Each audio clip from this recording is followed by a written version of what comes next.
JRPGs, known as Japanese role-playing games, are one of my favorite genres to play. I think it's pretty well known at this point. If you're familiar with my channel, I've made plenty of videos. I have a video about me, why I love them. I have JRPG hot takes. They're in my intro of my channel. I love JRPGs. So within the past few years that I've gotten into the genre, I have noticed there are a few cliches and tropes and themes that have been reoccurring in many of these entries. So today I wanted to talk about some JRPG tropes that you either love or you hate.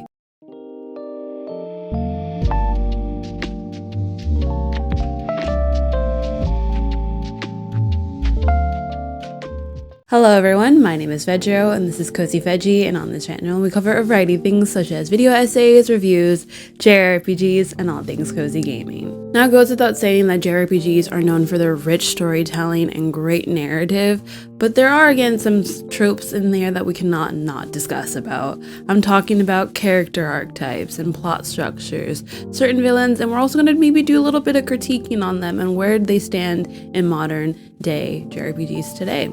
So without further ado, let's get into the video. Now, of course, we have to mention our main protagonists that we're following in the game. I think there are two particular tropes that are definitely heavily prevalent in JRPGs, one of them being the chosen hero. Usually the chosen hero is burdened with destiny to save the world. The chosen one embodies courage and determination and the will to save all.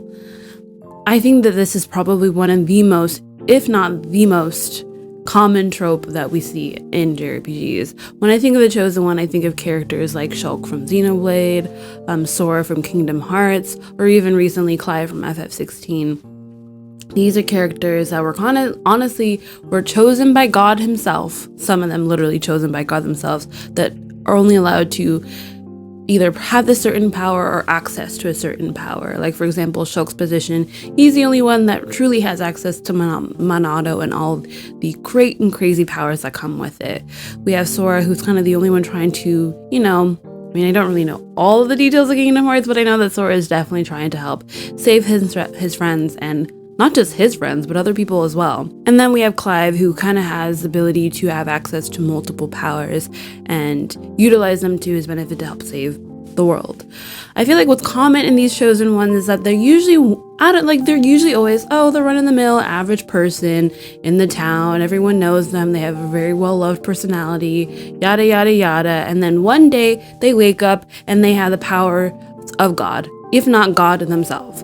And then we kind of follow them as they go about this journey and how they handle that said power and how they go about their mission and their journey, which I always find very interesting. It's always funny to see a very overly powered character go about it. I think also Persona kind of falls into this category as well with their protagonist and MC, but definitely the chosen one is by far one of a trope that I see time and time again. Another trope that is definitely up there with the chosen one is suffering with amnesia. Struggling to recover memories while navigating a perilous journey, the amnesiac hero adds a layer of mystery and self-discovery. Now, I think with the amnesiac, or the person who suffers with amnesia, is so, I don't know if I love it. I don't really care for it, but I always find it so interesting how we just plop this character in this world and they're like, I don't know why I'm here. And they always have a crazy amount of power. Again, God tier power. And they're like, well, I don't know how I got here. I'm just like everybody else. Like, no, you're not like everyone else. Clearly there's something up. Like if I was in his party, or he or she or they, whoever's party this is, and they had this God-given power, and they're like, I don't know how I got here, I'd be low-key kind of sus about this person. Like, you mean to tell me that you have all this magical power, that you had the strength of a god, yet you don't know how you got this? I'm gonna look at you kind of funny. I'm gonna keep my eye on you. Just beware, because it's a little weird, And then of course throughout the story and all the memories either come back to them, or there's something or someone that triggers the event that gives them all their memories.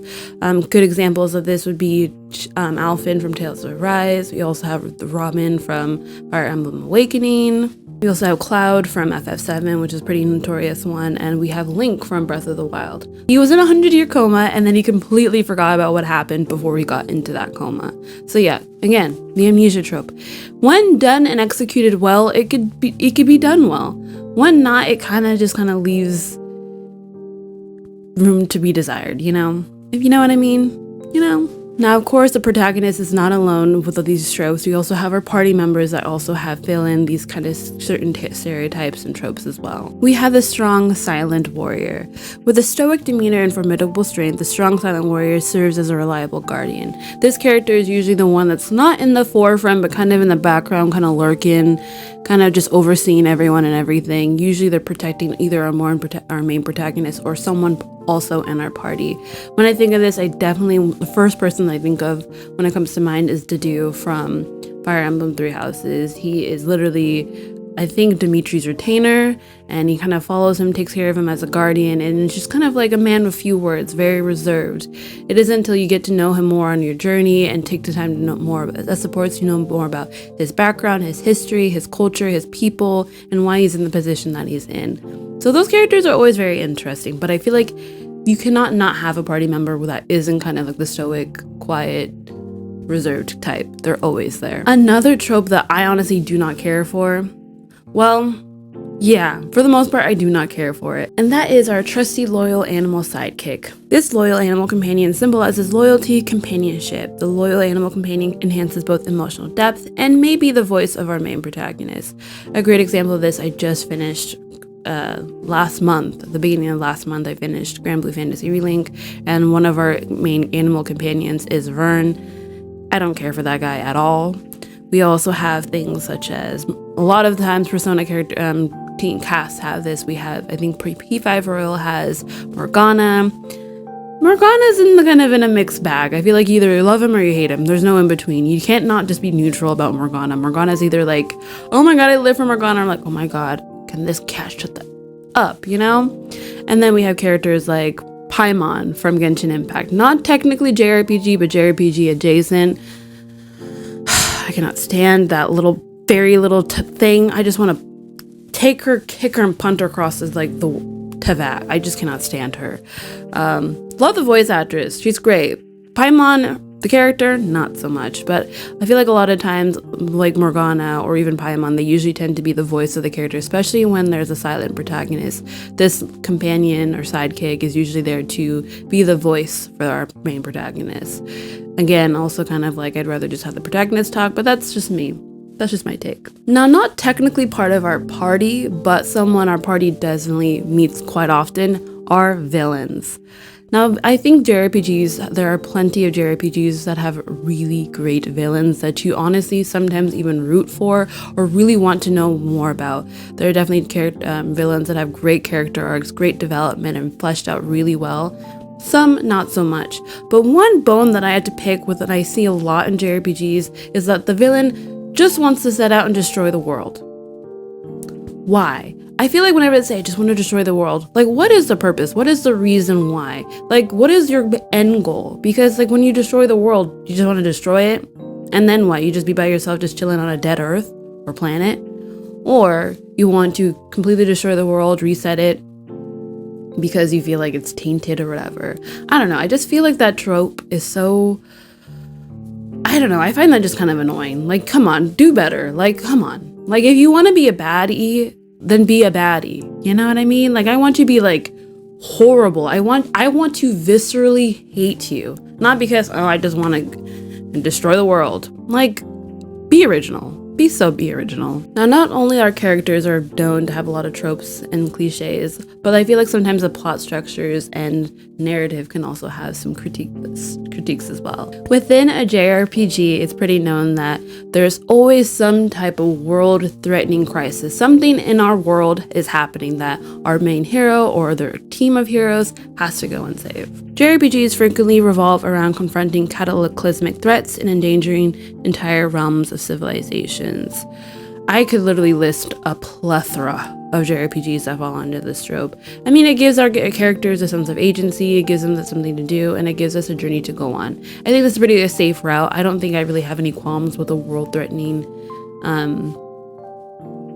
like threatening crisis or an event, because again, what are we having our heroes going to do? Save. So that's not a horrible trait or trope that I'm not mad about, but you definitely see it quite often. And going along with that world-threatening crisis is of course saving the world. I feel like we always have to be saving the world from something, whether that be from evil extraterrestrial beings or some evil wizard that decided he was wronged by the world and decided to wreak havoc or destroy it, or from God itself. Which is something I would like to mention. We love killing gods in JRPGs. There's actually a really great video called Why Are We Always Killing Gods in JRPGs. It's a really good retrospective that goes a deep dive on like religion, more specifically Western Judeo-Christianity and its influences and impact in JRPGs. Love that video, highly recommend it. But it's always very fascinating how we're always killing some type of god. That's definitely a very reoccurring trope that you see quite often. I mean, I'm not mad at it. As someone who kind of grew up in a religious background, I myself do not consider myself religious, but it's always funny or interesting to see how Japanese developers incorporate, again, Judeo-Christian or Catholic symbolism and ideology into a JRPG, where I'm pretty sure Christianity isn't really a known, or not known, it is a known, but a well-followed religion out in Japan. So it's really interesting to see their take and how they incorporate into JRPGs. But with saving the world, through an epic quest and strategic battles, protagonists embark on quests to thwart imminent destruction and restore balance. Also, another common trope that I actually do not mind is a coming-of-age story. Coming-of-age stories are always fun to see, being able to see someone who's trying to figure themselves out in the world, find their sense of purpose, and along that way, of course, maybe, fight a demonic group of people or two and learn that, hey, I'm actually strong, but also I'm a person too. It's really great. Characters undergo personal growth and maturation as they navigate the trials and tribulations of their adventures. I feel like a great series or franchise that does this really well is the Atelier Ryza series. I think those are the perfect definition of what a coming-of-age story looks like, especially with the most recent entry with Atelier Ryza 3.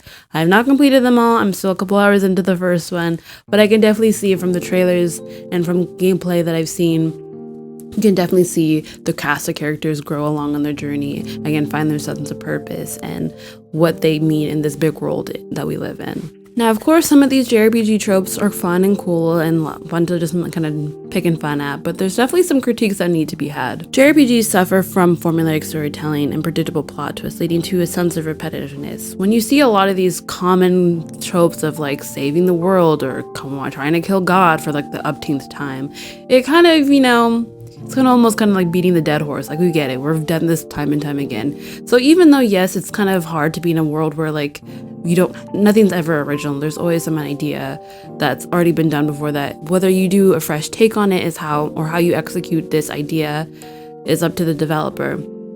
Heck, I'm pretty sure you can find videos about JRPG tropes, plenty a dozen on this platform. But it's very interesting to see how they're constantly almost kind of rinse and repeat. So it's really interesting to see how modern JRPGs are taking a new spin on the JRPG formula, whether that be a different art style or different mechanics or just different kind of narrative choices. I think it's very interesting to see how developers are trying to switch up the game. And it's very needed to switch up the game. Breaking stereotypes in modern JRPGs. Modern titles challenge traditional tropes by subverting expectations and introducing nuanced character development and narrative arcs. I think this is so important because I feel like what JRPGs that were made in the 80s and 90s are completely different to how they are told today in the 2020s.